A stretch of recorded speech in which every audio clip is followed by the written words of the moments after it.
नमस्कार दोस्तों, आपका स्वागत है एक बार फिर से हमारे YouTube चैनल विजडम इंग्लिश गुरु में। तो दोस्तों, जैसा कि आप जानते हैं, हम पिछले कुछ दिनों से इंग्लिश का एक फाउंडेशन बैच चला करके आ रहे हैं और उसमें देखा होगा आपने फर्स्ट सेकंड थर्ड 3 क्लासेज हमारी हो चुकी हैं। और इसमें एक बहुत ही महत्वपूर्ण चीज होती है जो इंग्लिश बोलने में बहुत ज्यादा मददगार होती है, उसे कहते हैं वर्ब। आज हम वर्ब के बारे में बात करने वाले हैं। वर्ब्स किस तरह से काम करती है, कौन से टेंसेस में इनका रूप किस तरह से बदलता है, इस चीज को जानना बेहद जरूरी हो जाता है।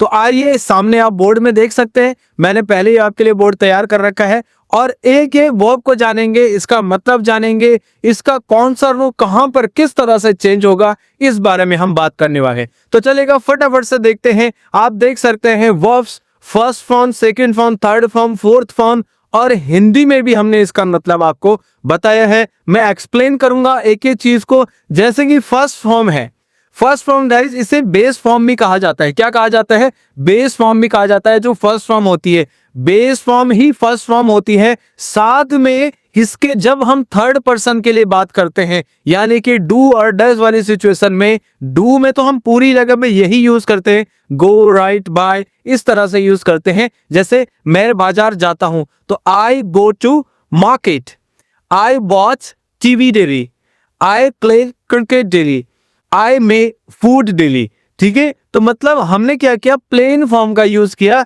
आई go to Dehradun, I go to Nainital, I go to Delhi. ठीक है, इस तरह से हम बोल रहे हैं। अब अगर बात आती है किसी थर्ड पर्सन के बारे में, वहां पे मुझे क्या करना है, गो की जगह पे मैं कर दूंगा गोज। क्या कर दूंगा? गोज। वो भी फर्स्ट फॉर्म ही होती है। फर्स्ट फॉर्म का रूप होता है he goes to market, he goes to market, she goes to market. ठीक है, इस तरीके से हम बोल सकते हैं। क्लियर है? या किसी का नाम बोल सकते हैं, Rahul goes for morning walk. Okay, I have so clear हुआ। तो गो का मतलब होता है जाना। इसकी जो सेकंड फॉर्म होती है, सेकंड फॉर्म का यूज गाइस पास्ट में यूज होता है, जो कि मैं आपको अभी आगे पढ़ाऊंगा आने वाले समय में। आने वाली जो सीरीज होगी हमारी डिड को लेकर के, जब हम पास्ट पे डिस्कस करेंगे, पहले आप प्रेजेंट को बहुत अच्छे से समझ लीजिए और इन वर्ब्स को समझ लीजिए कि कहां पर किस चीज का यूज किस तरह से हो रहा है, ताकि आने वाले समय में आपको एक एक चीजें फटाफट से समझ आए। जो भी हम 10 मिनट, 15 मिनट या 5 मिनट, 7 मिनट की जो भी वीडियोस बनाते हैं, उतने में ही आपका काम हो जाए। ठीक है, उसके बाद होती है प्रैक्टिस, प्रैक्टिस, प्रैक्टिस। और वो बॉस आपने करनी है। मैं सिर्फ आपको टॉर्च जला करके उजाला दिखा सकता हूं, आगे आपको ही चलना होगा। ओके, तो चलेगा, बात करते हैं। गो की सेकंड फॉर्म होती है वेंट। वेंट, वेंट का मतलब हो गया गया। ओके, जैसे जाना, जाने का पास्ट क्या हो जाता है? गया। वैसे इंग्लिश में गो की सेकंड फॉर्म हो जाती है वेंट। अगर थर्ड फॉर्म की बात करें, थर्ड फॉर्म परफेक्ट में यूज होती है। ठीक है, जब परफेक्ट वाली सिचुएशन आएगी तब हम इसके बारे में बात करेंगे। फिलहाल हमें इसका मतलब जानना है। गॉन का मतलब चले गया, जा चुका, इस तरह की सेंस में आता है। ठीक है, जा चुका है, जा चुका था। ठीक है, या चले गया था, चले गया होगा, इस तरह की जो सिचुएशन आएगी उस समय पर हम गॉन का यूज करेंगे। यानी कि गॉन का यूज परफेक्ट टेंसेस के लिए होता है। ठीक है, अगला फोर्थ फॉर्म है हमारी गोइंग। ये तो सभी को पता है, हर कोई बोलता है I am going, I am coming, I am watching, I am dancing, I am playing. ठीक है, इस तरह से गोइंग ये फोर्थ फॉर्म होती है। इन सभी फॉर्मों को एक साथ ध्यान में रखना चाहिए। आपने ज्यादातर देखा होगा first form, second form, third form को लेकर ही आदमी चलता है। नहीं बॉस, आपने पांचों चीजों को लेके चलना है। 5 चीजें कौन सी? Go, goes, went, gone and going. और मतलब क्या हो जाता है? जाना। यहां पे हिंदी में देखिए कि जाना, गया, जा चुका है या जा चुका था। ठीक है, जा रहा है। जो भी कंटिन्यूअस फॉर्म होती है वहां पे आईएनजी का यूज होता है। ठीक है, अब अगला देख लेते हैं। अगला देखिएगा राइट। राइट का मतलब होता है लिखना। ठीक है, इसकी सेकंड फॉर्म होती है रोट। रोट यानी कि लिखा, कोई चीज लिखी। ओके, अगला रिटन। रिटन का मतलब लिख लिया है या लिख लिया था, जो चीज कंप्लीट हो चुकी है। ठीक है, रिटन यानी कि थर्ड फॉर्म है। फोर्थ फॉर्म क्या हो जाएगी? Writing. Writing, I am writing a letter. ठीक है, I write a letter daily, he writes a letter daily, he wrote a letter yesterday, he has written a letter। ठीक है, I am writing a letter, हर किसी के साथ sentence बन सकता है, इसका मतलब होता है लिखना। अगला देखिएगा बाय, बाय का मतलब होता है खरीदना, ठीक है, किसी चीज को बाय करना, परचेज करना। बहुत सारी वोकैबुलरीज हैं, अभी मैं बहुत कम वोकैबुलरीज आपके सामने लेकर के आया हूं ताकि आपको सेंटेंसेस बनाने में आसानी हो। धीरे धीरे बहुत सारी वोकैबुलरीज हम कलेक्ट करेंगे जगह जगह से, और बहुत सारी मैं आपको प्रोवाइड करूंगा। अगर आप इन चीजों को अच्छे से करते हो, कमेंट बॉक्स में आपको बोलना होगा कि अपना नंबर आप मुझे दे सकते हैं, या मैं किसी अन्य माध्यम से आपको जो है इसकी पीडीएफ सेंड कर सकता हूं जिसमें की सारी वोकैबुलरीज आपको मिल सकती है। ओके, तो चलिए ना, बाय, बाय की सेकंड फॉर्म होती है बॉट, यानी कि खरीदा। बाय का मतलब खरीदना, बॉट का मतलब खरीदा। और जो थर्ड फॉर्म है ये भी बॉट ही आएगी। ज्यादातर केसेस में क्या होता है, सेकंड फॉर्म और थर्ड फॉर्म सिमिलर होती है, पर कहीं कहीं पे ये एक्सेप्शन आ जाते हैं। ओके, तो देखिएगा buy, bought, bought and buying. Buying का मतलब खरीद रहा है, खरीद रहा था या खरीद रहा होगा, ऐसी दो सिचुएशन आएगी तब हम बाइंग का यूज करेंगे, यानी कि वर्ब की फोर्थ फॉर्म का यूज करेंगे। क्लियर है? तो चलिएगा आगे बात करते हैं कम। कम का मतलब होता है आना, सेकंड फॉर्म केन का मतलब आया, ठीक है। I come for coaching, okay, I came for coaching, मैं कल कोचिंग के लिए आया।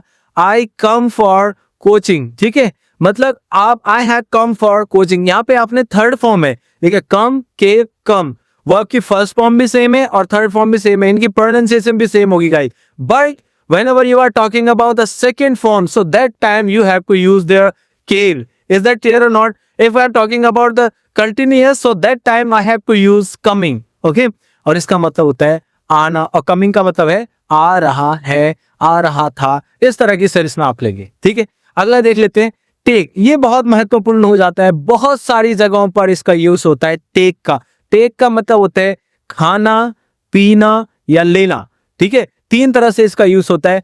टेक फर्स्ट फॉर्म है, टुक सेकंड फॉर्म है, क्या है, सेकंड फॉर्म ऑफ टेक, क्या है, टुक।